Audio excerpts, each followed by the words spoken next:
Hi friends, I am Shivakant. Welcome to my channel in S K English वाले गुरुजी। Today topic today topic in and eight.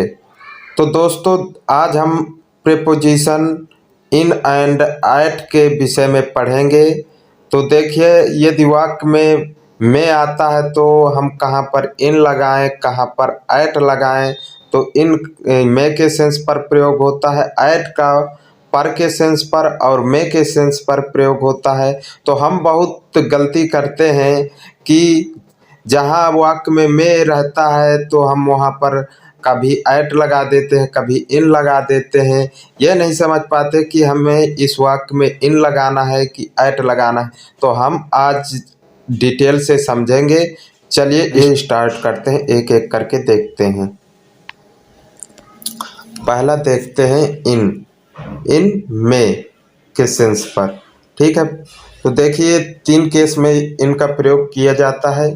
पहला with time यानी समय के साथ, दूसरा विथ प्लेस जगह के साथ, तीसरा इन और इनसाइड ऑब्जेक्ट यानी कोई इनसाइड ऑब्जेक्ट के अंदर कोई वस्तु रखी हो या कोई चीज रखी हो तो हम वहाँ इनका प्रयोग करते हैं।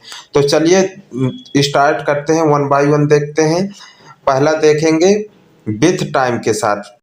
विथ टाइम समय के साथ देखते हैं। यदि वाक्य में इस प्रकार से आ जाए, इन 2 ईयर्स 2 साल में, इन 2 डेज 2 दिन में, इन 2005 यानी 2005 में, इन 2022 यानी 2022 में, इन समर गर्मियों में, इन विंटर से सर्दियों में, इन जनवरी में, या इस प्रकार इन द मॉर्निंग सुबह में या सुबह को, इन द आफ्टरनून दोपहर में या दोपहर को, इन द इवनिंग शाम में या शाम को, द नाइट यानी रात में या रात को।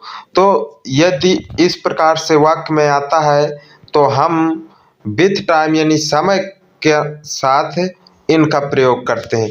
चलिए कुछ एग्जाम्पल देखते हैं, एग्जाम्पल से समझते हैं बेहतर तौर पे। जैसे मैं जुलाई में पैदा हुआ, आई वाज बर्न इन जुलाई। ठीक, वो 2028 में घर आएगा। He will come home in 2028। Sunil आधे घंटे में निकलेगा। Sunil will leave in half an hour. ठीक है, तो दोस्तों यहाँ में यानी क्या है, समय के साथ आ रहा है में, तो हम यहाँ इनका प्रयोग किए हैं। मैं जुलाई में पैदा हुआ, आई वाज बर्न इन जुलाई। ठीक, वो 2028 में घर आएगा। He will come home in 2028। Sunil आधे घंटे में निकलेगा। Sunil will leave in half an hour. ठीक है, तो अब नेक्स्ट देखते हैं, केस देखते हैं इन प्लेस जगह के साथ। ठीक है, जैसे इन दिल्ली दिल्ली में, इन पार्क में, इन होटल में, या देखिए स्मॉल प्लेस छोटी जगह में हम क्या करते हैं, घर में या घर पर एट का प्रयोग करते हैं। ठीक, एट होम, बस स्टैंड में या बस स्टैंड पर, एट बस स्टैंड। तो देखिए छोटी जगह पर हम एट का प्रयोग करते हैं और बड़ी जगह पर हम इनका प्रयोग करते हैं। तो चलिए एग्जाम्पल देखते हैं, एग्जाम्पल से समझते हैं। देखिए एग्जाम्पल, जैसे मैं दिल्ली में रहता हूँ, आई लिव इन दिल्ली। ठीक, नेक्स्ट, मैं बैंक में काम करता हूँ, आई वर्क इन बैंक। ठीक, वो कानपुर में पढ़ाई करेगा। He will study in Kanpur. तो देखिए, मैं दिल्ली में रहता हूँ, यानी बड़े शहर में रहता हूँ। आई लिव इन दिल्ली, इस वजह से इनका प्रयोग हुआ। मैं बैंक में काम करता हूँ, यानी बैंक में काम करता हूँ। आई वर्क इन बैंक, वो कानपुर में पढ़ाई करेगा। He will study in Kanpur. ठीक है दोस्तों, तो अब नेक्स्ट देखते हैं। तीसरा केस है इनसाइड द ऑब्जेक्ट। ठीक है, यानी किसी वस्तु के अंदर। जैसे एग्जाम्पल है, हमने ये किताब में पढ़ा। We have read it in book. दूसरा है, मैंने मोबाइल में फोटो देखी। I saw the pic in mobile. देखिए, हमने किसी ऑब्जेक्ट के अंदर देखा, यानी मोबाइल क्या है, ऑब्जेक्ट है।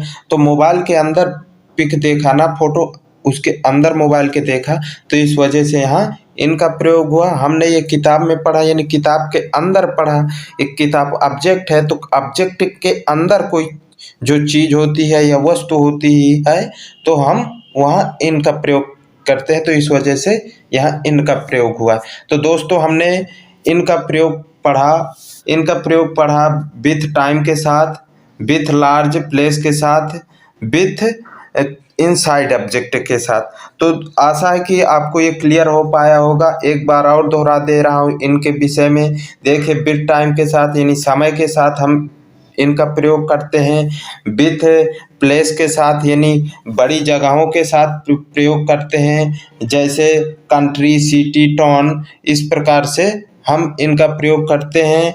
और किसी ऑब्जेक्ट के साथ कोई वस्तु हो या कोई चीज हो, तो हम इनका प्रयोग करते हैं। जैसे मैं कहूँ अलमारी के अंदर किताब, तो अलमारी के अंदर किताब है, तो यहाँ इनका प्रयोग होगा। तो अब नेक्स्ट देखते हैं हम एट का प्रयोग। पर या में क्वेश्चंस पर एट का कैसे प्रयोग करते हैं, देखिए 5 केस में हम प्रयोग करते हैं। विथ पॉइंट ऑफ टाइम, निश्चित समय के साथ। विथ स्मॉल प्लेस, छोटी जगहों के साथ। ठीक, विथ नाइट और नून।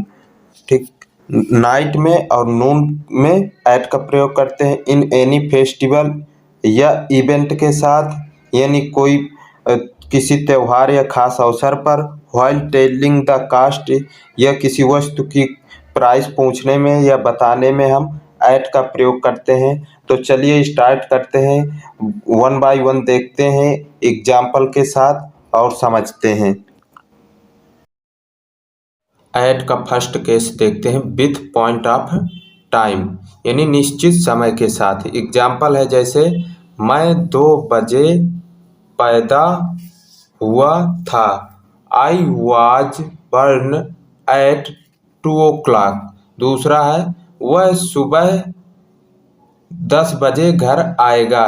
He will come home eight 10 AM। ठीक है, तो दोस्तों देखिए, यहाँ क्या है, विथ पॉइंट ऑफ टाइम है, यानी निश्चित समय है। मैं 2 बजे पैदा हुआ, तो यहाँ एक निश्चित समय दिया गया है, यानी 2 बजे। तो इस वजह से यहाँ एट का प्रयोग हुआ है। वह सुबह 10 बजे घर आएगा, यानी निश्चित समय है, वो सुबह के 10 बजे घर आएगा। तो इस वजह से यहाँ एट का प्रयोग हुआ है। नेक्स्ट केस देखते हैं। सेकंड केस है, विथ स्मॉल प्लेस, यानी छोटी जगह पर। एग्जाम्पल है, जैसे मैं एक होटल में रुका। I stand at A hotel. Second example, वो बस स्टॉप पर खड़ा था। He was standing at the bus stop. ठीक है, तो दोस्तों यहाँ देखिए, यानी छोटी जगह है। मैं एक होटल में रुका, ये एक होटल छोटा स्थान है, तो इस वजह से यहाँ एट का प्रयोग हुआ है। वो बस स्टॉप पर खड़ा था। बस स्टॉप यानी एक छोटी जगह है, तो हम एट का प्रयोग किए।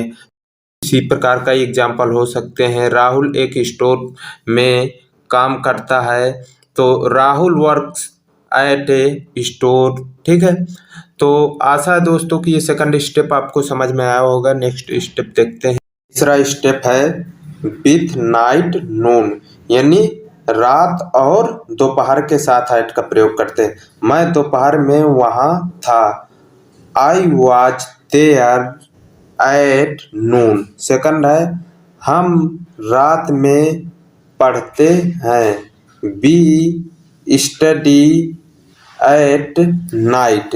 ठीक है, तो दोस्तों हम नाइट और नून के साथ एट का प्रयोग करते हैं। नेक्स्ट स्टेप देखते हैं एट का। चौथा है एनी फेस्टिवल या इवेंट, यानी किसी त्योहार या खास अवसर पर। जैसे एग्जाम्पल है, मैं दिवाली पर घर आऊँगा, I will come home at Diwali.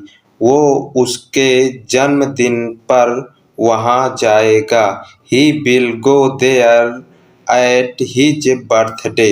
ठीक है, तो दोस्तों देखिए दिवाली क्या है, फेस्टिवल है, त्योहार है, और बर्थडे क्या है, यानी एक इवेंट है, ये अवसर है। तो इस वजह से यहाँ एट का प्रयोग हुआ है। होली, दिवाली, बर्थडे पार्टी, तो हम क्या एट का प्रयोग करते हैं। ठीक है, नेक्स्ट केस देखते हैं एट का। पांचवा है टेलिंग द कास्ट, यानी मूल बताने में या मूल पूछने में। जैसे एग्जाम्पल, ये फल 10 रुपए किलो बिक रहा है, this fruit is selling at R10 पर केजी। मैं अंगूर 80 रुपए किलो खरीद रहा हूँ, I am buying grapes at RS 80 रुपए पर केजी। ठीक है, तो दोस्तों यहाँ देखिए कोई चीज आप परचेस करते हैं या उसके विषय में कास्ट की बात बताते हैं, यानी दर बताते हैं, रेट बताते हैं, तो वहाँ एट का प्रयोग होता है। तो आशा है दोस्तों कि ये आपको इन एंड एट का प्रयोग अच्छे से समझ में आया होगा। तो यदि दोस्तों वीडियो अच्छा लगा हो तो चैनल को सब्सक्राइब कर लीजिए, वीडियो लाइक कीजिए, और मिलते हैं नेक्स्ट वीडियो के साथ। Thank you, bye bye.